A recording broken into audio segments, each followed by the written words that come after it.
Mensagem 21, livro Caminho, Verdade e Vida, título Caminhos Retos. Evangelho de João, capítulo 21, versículo 6, diz Jesus: Lançai a rede para a banda direita do barco, e achareis. Nesse comentário ao capítulo 21, versículo 6 do Evangelho de João, Emmanuel vai trazer considerações sobre como nós devemos nos colocar perante os desígnios divinos.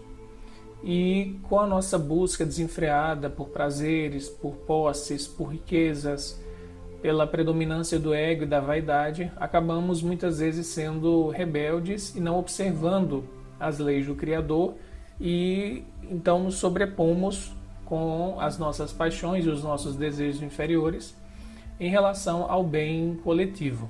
Emmanuel disse que deveríamos ter, em relação à vida, uma observância dos sagrados interesses de Deus. E quais seriam esses sagrados interesses do Criador? São, na verdade, a sua lei, que é expressa de forma única, em essência, mas que, pedagogicamente, os profetas, os missionários, os mestres espirituais nos trazem de forma plural para que possamos compreender melhor e aplicar nas diversas situações da nossa vida. Então, se a gente pudesse imaginar qual é o interesse essencial do Criador, o que Deus mais deseja, conforme o que nós aprendemos com esses missionários e, sobretudo, com Jesus, que é o nosso guia e modelo mais perfeito, Deus tem o interesse principal de espalhar o amor, de fazer com que suas criaturas se amem e vivam em comunhão amorosa. A palavra interesse é uma palavra que a gente usa comumente para as relações humanas, e na falta de outra, Emmanuel usa em relação a Deus. Não que Deus tenha um interesse, porque isso é algo humano. Não tem como a gente dimensionar qual é a natureza íntima do Criador e nem como o Criador age em termos de vontade, desejo, de querer, de interesse.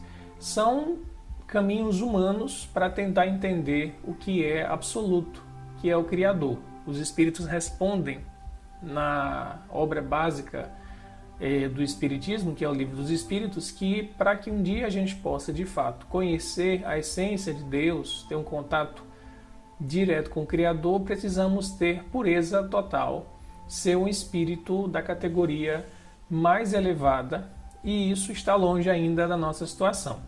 Mas, sem dúvida, nós podemos afirmar que o Criador tem como diretriz, como princípio, como lei, na falta de uma outra palavra, a vivência do amor. E isso requer da nossa parte uma atitude de obediência. Então, Emmanuel diz na mensagem que quando a gente busca os nossos interesses, os nossos quereres, em primeiro lugar, e colocando em segundo plano os desígnios divinos, então acontece um desequilíbrio, porque a gente vai ter que responder perante a lei de causa e efeito, em especial, e em relação às outras leis que regem a natureza moral da humanidade. Então há um sofrimento compulsório, diz Emmanuel, que é uma tarefa, então, reparadora. Se eu infrinjo a lei de Deus, eu preciso ter uma reparação a partir desse ato, sem um raciocínio, sem uma inteligência, para que eu possa aprender. Então a finalidade não é punir, a finalidade não é causar um sofrimento pelo sofrimento, a finalidade é educar. E essa educação ocorre através de provas, através de expiações para situações mais extremas, mas a criatura precisa se arrepender e fazer a reparação. Emmanuel ainda diz que alguns companheiros ficam desesperados no bom combate pela perfeição e acabam se lançando no inferno de sombras interiores. A gente tem, às vezes, esse impulso de querer ser perfeito, de querer acertar em tudo, de querer ser um modelo, de querer expressar uma vida de completa transparência espiritual, de completa pureza, algo que está fora dos nossos parâmetros atuais de espíritos imperfeitos. Só vai expressar uma vida perfeita, e ainda assim perfeita entre aspas, porque perfeição absoluta só cabe ao Criador, o espírito num estado já de pureza, de angelitude. Mas a gente cai nesse desespero como diz o benfeitor Emmanuel, e então nós nos queixamos do destino, acusamos até a sabedoria de Deus, e não percebemos que muitas vezes tudo isso tem como causa a nossa própria ação, a nossa própria consciência. É uma forma de fuga e de colocar a responsabilidade num agente exterior. Muitas pessoas dizem, se eu tivesse nascido em tal mês e fosse de tal signo, não do signo que eu sou, eu teria uma personalidade diferente. Se os meus pais tivessem feito isso ou aquilo, se, e acabam se eximindo de uma responsabilidade. Pela doutrina espírita, nós aprendemos que tudo que a gente vivencia tem uma razão de ser. Há uma causa da vida atual ou muitas outras causas de vidas anteriores. Então, as aflições que nós sofremos, somos os próprios autores e muitas vezes até pedimos o mundo espiritual para que essas aflições cheguem à nossa vida, porque elas vão nos purificar.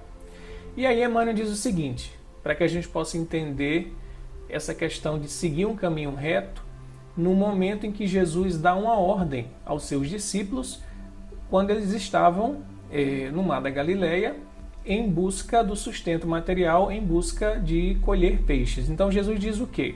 Lançai a rede para a banda direita do barco e achareis. Aí Emmanuel, a partir disso, fazendo uma leitura mais aprofundada dessa expressão de Jesus, que não era apenas com a finalidade de achar o peixe, né? Emmanuel vai dizer o quê? Que nós, seres humanos, somos pescadores dos valores evolutivos.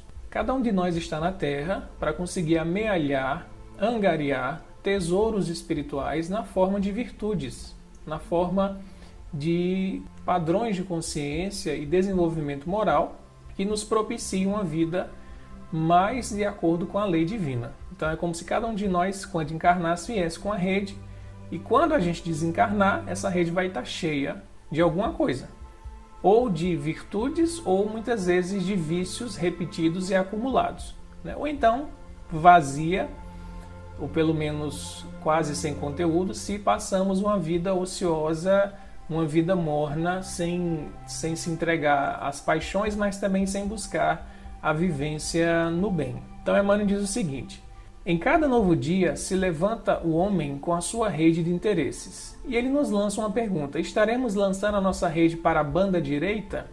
E aí é que está a sutileza da questão. Banda direita ou lado direito tem a ver com o quê? Com retidão. Para que direção nós estamos lançando a nossa rede? Ou seja, quais são os interesses que nós estamos desenvolvendo nos nossos corações? É aí que vai ter a determinação para a colheita. Se eu lancei a minha rede no lado esquerdo, ou num caminho de interesses materiais, eu vou colher tesouros materiais, mas são aqueles tesouros, como Jesus falou, que o ladrão vai roubar e que as traças vão roer. Se eu lancei minha rede num caminho reto, com certeza eu vou colher grandes valores para o meu espírito.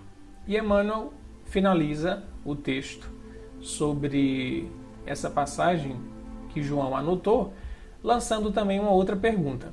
Os nossos pensamentos e atos se fundam sobre a verdadeira justiça? É uma reflexão que cada um de nós tem que fazer. Onde eu estou colocando os meus pensamentos e as minhas ações? A partir de que ideal a minha vida se regula? É na justiça divina? É na lei de Deus? Ou é no meu ego? E ele responde, dando-nos uma orientação, dando-nos um conselho como benfeitor espiritual, de que enquanto discípulos do Cristo, a gente precisa consultar nossa vida interior num esforço diário. Não é algo só de momento, mas é algo contínuo. E aí faz suas as palavras do Cristo: dedicai vossa atenção aos caminhos retos e achareis o necessário.